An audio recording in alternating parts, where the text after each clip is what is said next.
When my mom was pregnant with me, the doctors told my parents they were having a boy. Wonderful. We'll name him Ace. Ace. I love that name. Then along came me, a girl, and I was born without a forefinger on my right hand. My parents were a bit freaked out at first, but they didn't really care. I was still their perfect baby. Hey friends, my name is Ace, and I live in a small town in Ohio. Please like and subscribe. When I was in kindergarten, our teacher asked us to paint with our fingers, and that's when a kid noticed my hand was different. Hey, look at Ace's hand. So cool. Are you an alien? Whoa, Ace. Did a mouse chew through your finger? No, dummy. My hand's always been like that. My classmates never bugged me about it, which was nice. Over time, more people found out, and some mean kids would call me a freak. But I was never bothered much, because I could do everything people with 10 fingers could do, like play baseball. Dad was really into it, and he taught me everything I knew. Once when I was 14, I saw some boys playing baseball in the neighborhood, and I asked if I could join, but they said they didn't play with girls. Losers. As I turned to leave, one of the boys hit the ball and it came flying towards me. I swiftly caught it and swung it at him. The guy seemed shocked. Whoa, how did you do that? Yeah, you threw a perfect curveball. How did I do that? And when I tried baseball over and over again, I learned that I could throw a perfect curveball because of my missing forefinger. After that day, those same guys wanted me to teach them. I started playing with them every day and gained a reputation for smashing the neighbors' windows. When I was in 11th grade, Dad gave me some big news. I'd have to finish high school in Cincinnati because he'd gotten a better job there and we could use the money. So we moved. The school was 5 times the size of my high school back home, and I was feeling nervous as I walked in. Just as I found my locker, a very pretty girl walked over to me. Oh, hey, you look like you're new here. I'm Bree, and I must say, your overalls look awesome. Oh, thanks. My dad and I have matching ones. Really? The janitor wears almost the same. Is your dad the janitor? Wait, was she making fun of me? Before I could reply, a boy with flaming red hair came running down the corridor and crashed straight into Bree, knocking her to the ground. Oliver, you moron, get off of me. You were in my way and now you've made me lose it. Lose what? The rarest butterfly. I was following it and now it's gone. What kind of guy chases butterflies? You are such a loser. Stop being so mean to me, Bree, or I swear I'm gonna fall in love with you. She shoved him aside and stormed off. He grinned at me. I see you've met the school queen bee. More like school witch. Haha, yeah, that's Bree. So beautiful, but so cruel. Everyone's kinda scared of her, but not me. Me neither. Soon after, I found out Oliver and I were in the same class. He was a great guy, and we started hanging out together. And I discovered that he loved 2 things, magic tricks and baseball. He was always trying out silly magic tricks on me that made me laugh. And when he insisted I join the school's baseball team, I got to see how good he was. And also really competitive.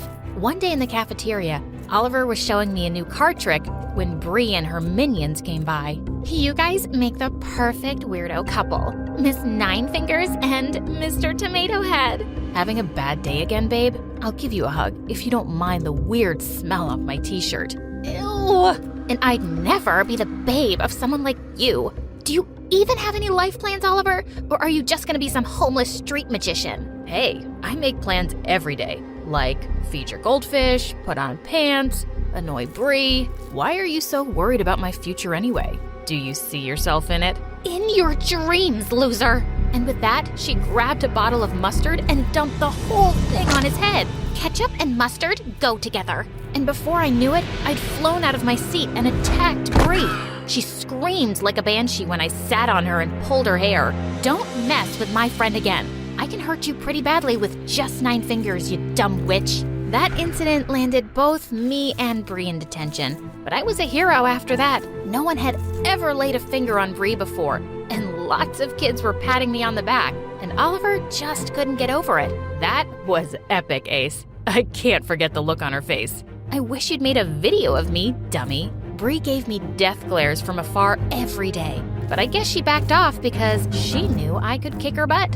Oliver and I grew closer, and we played every day to help each other improve our game. Even my dad loved him, and his mom was so nice to me. I found out that his dad was always in and out of jail, and his mom was basically raising him alone. Since we were always together, lots of kids assumed we were a couple, but that didn't bother us much. We were best friends, and nothing could change that. One time we were having a practice match, and I was on fire. Oliver was really struggling to hold his ground against my curveball pitching. "Are you trying to hit me in the face, Ace?" "Boo-hoo. Focus on your game, Oliver. You already have 2 strikes. 1 more and my team wins." For some reason, Oliver seemed tense, and when I pitched, he missed again. When my team started celebrating, he just threw his bat, ran off, and sat under a tree. Hey, don't be a sore loser. I'm just mad at myself. The final games are only a few months away, and that's where all the university recruiters pick talent. I really need a scholarship, and I'm playing so badly. And on top of everything, look, my shoes are ruined. Every player has some bad days. Cheer up, let's get some ice cream. Come on, let's go. He just sat there like a stubborn donkey as I pulled his arm with all my might. Suddenly he got up and I fell backwards, dragging Oliver with me. Awkward. By saying awkward, you made it awkward, weirdo. And then we both burst out laughing. I went to the bathroom to clean up, and that's when I heard Bree behind me. "Do you know how gross it is to see 2 dorks making out? Get a room." We were not— Wait, why am I explaining anything to you? Think what you like. I was leaving when she said, "I haven't forgotten what you did, Ace. I'm gonna get you when you least expect it." "Oh, I'm so scared. I'd go running to my mommy if I had one." And I walked off quickly before she could reply. She sounded crazy. A week later, it was Oliver's birthday, and I wanted to buy him the perfect gift. I had to use all my savings, but it was worth it. I went over to his place, and when he opened the box, his eyes shone. Oh my God, new baseball shoes. Ace, you're the best. Can you sign them, please? 'Cause for me, you're a star. Are you sure you want me to destroy these killer shoes with my sign? When he nodded, I gave him an autograph. Soon we had our summer vacations, and I went back to Ohio to see Grandma. When I returned, I was in for a shock. Oliver seemed to be over his awkward puberty phase, and he looked really different. I'd never seen his hair brushed before. Where is my crazy best friend, and what did you do to him? I'm still the same guy. Hey, Ace, I gotta tell you something. Let's catch up at lunch, okay? Of course. But when I got to the cafeteria later, I saw Oliver there with Bree, and she was all over him. I felt so angry. I wasn't jealous or something, but why her? And once she left, I asked him, and he was going on and on about how they'd bonded over the summer and how she'd really changed.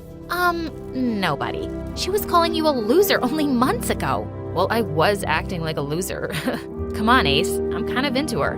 I want to give this a chance. All right, if it makes you happy. But I wasn't happy. Why was he calling himself a loser suddenly? Some weeks later, the baseball finals started. Our school's team was doing well, and Oliver and I were the breakout stars. But only one of us could get selected for the prestigious sports scholarship at the best Ivy League university. As we prepared to go onto the field for the last match, Oliver shook my hand. May the best man or woman win. Couldn't have said it better myself. I played hard and totally nailed the game. But when the scholarship winner was announced, it turned out to be Oliver. He even got a huge cash prize. I quickly got over my disappointment, and I was so happy for him. A week later, Bree threw a party to celebrate Oliver's victory. But when I got there, Oliver was just busy with people I didn't know. I felt out of place and went to go sit by the swimming pool. And that's when I spotted Bree showing off her necklace to her friends. Wow, Oliver sure has good taste. That looks expensive. It was the least Oliver could do after what my dad did for him. He's the head recruiter at that Ivy League university, and he basically gave Oliver the scholarship, even though Ace played better. That witch got what she deserved, and Daddy really thinks Oliver is going to be a huge star one day. Oh my God, I felt gutted and furious. I ran up to Oliver and grabbed him by his shirt. You cheated? How could you? Oliver knew right away what I was talking about and quickly pulled me into another room. I yelled at him, and he kept trying to shush me. Hey, I did what I had to do. Your dad has a decent job. My dad, he's in jail again. You know my situation. I need this, Ace. You can get it next year. Yeah, I know your situation, but that doesn't give you an excuse to stoop so low. Do you feel happy that you won by cheating? I don't even know who you are anymore. I spat in his face and left the party. Oliver and I didn't speak after that, even though he tried to talk to me and kept calling. A couple of months later, he stopped trying, and then one day, I saw him on the news. He was being called the next big thing. A few months later, I participated in a local fundraising match and led my team to victory. After I accepted the trophy, a man approached me. Hello, Miss Ace. I'm from a prestigious university, and we want you to apply for our sports scholarship.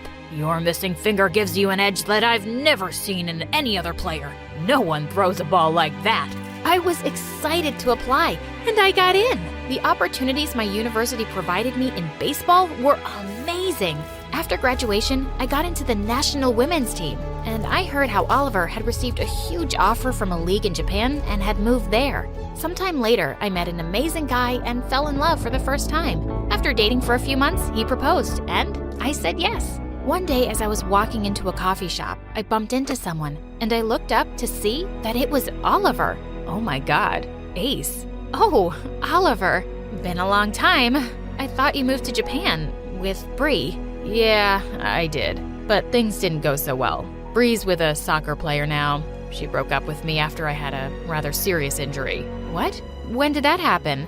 And then Oliver told me how he had an injury that left him paralyzed for a year. He had to work really hard to get back on his feet, and he was finally playing again. Oh my God. I'm so sorry, Oliver. Just then, my eyes fell on his shoes.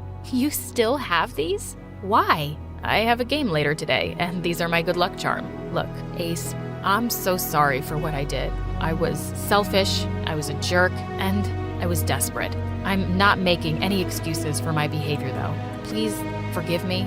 I've really missed you. I didn't forgive him right away, but we kept in touch and slowly patched things up. The truth was, I'd really missed my best friend too, and I was happy to discover that he was still a weirdo. And when I got married a few months later, I was so glad my best friend was there by my side as my best man.